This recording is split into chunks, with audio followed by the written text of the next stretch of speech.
Excellencies, heads of state, academics, business leaders, policymakers, and my dear friends from all over the world, my greetings to everyone. Welcome to India.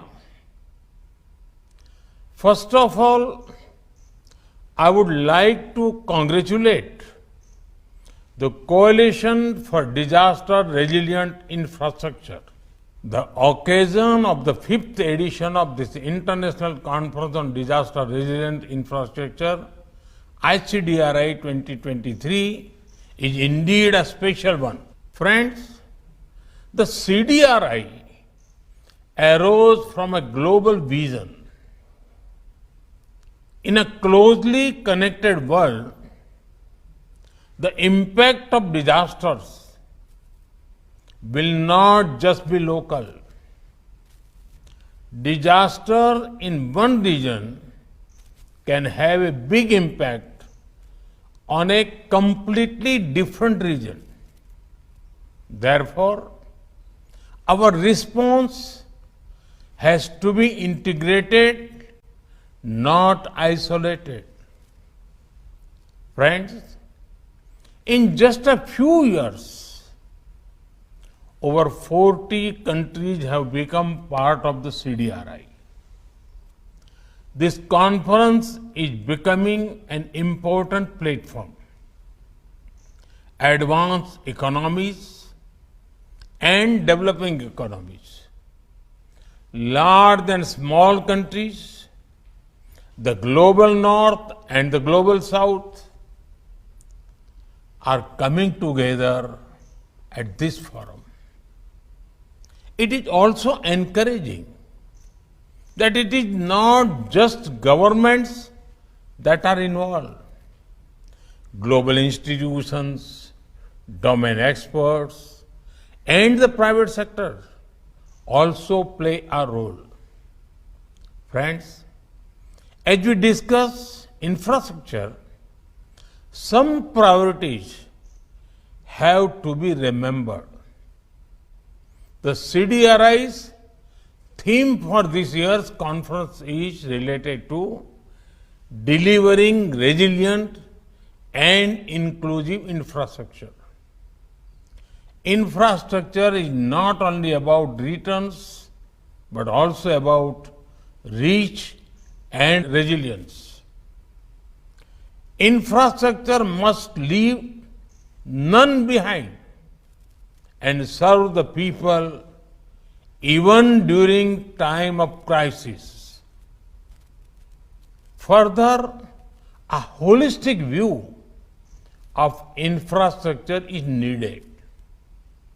Social and digital infrastructure are as important as transport infrastructure. Friends, during disasters, it is natural that our hearts go out to those who are suffering. Relief and rescue take priority, and rightly so. Resilience is about how quickly systems can ensure the return of normal life. Resilience is built in the times between one disaster and another. Studying past disasters and learning lessons from them is the way. This is where the CDRI and this conference play a key role.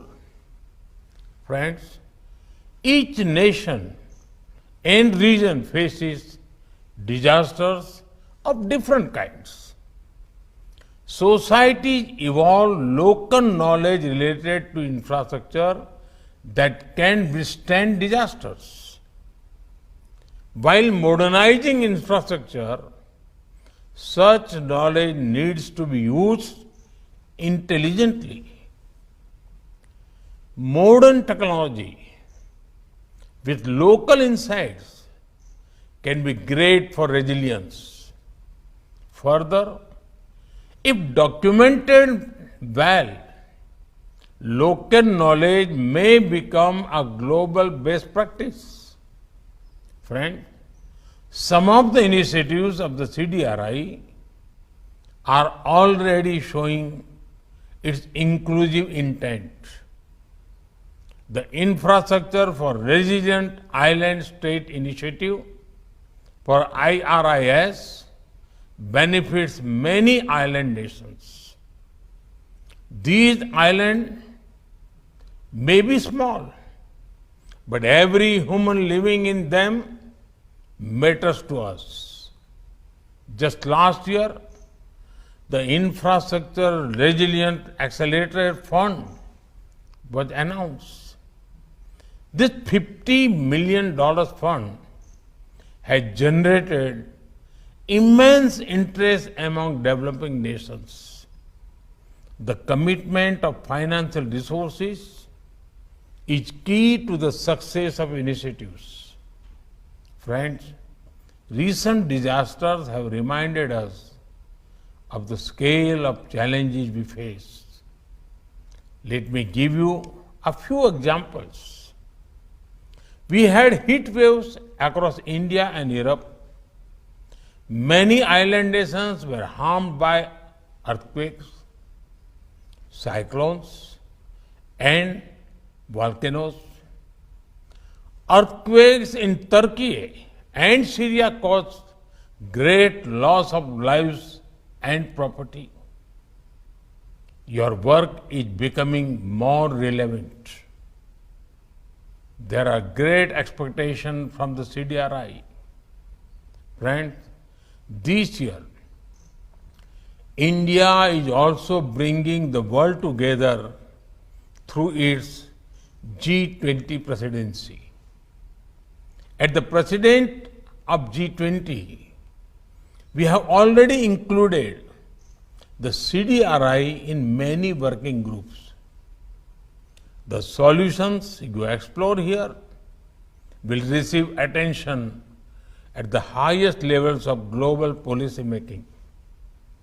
This is an opportunity for CDRI to contribute to infrastructure resilience, especially against climate risk and disasters. I am confident that the deliberations at ICDRI 2023 will provide a pathway to achieve the shared vision of a more resilient world.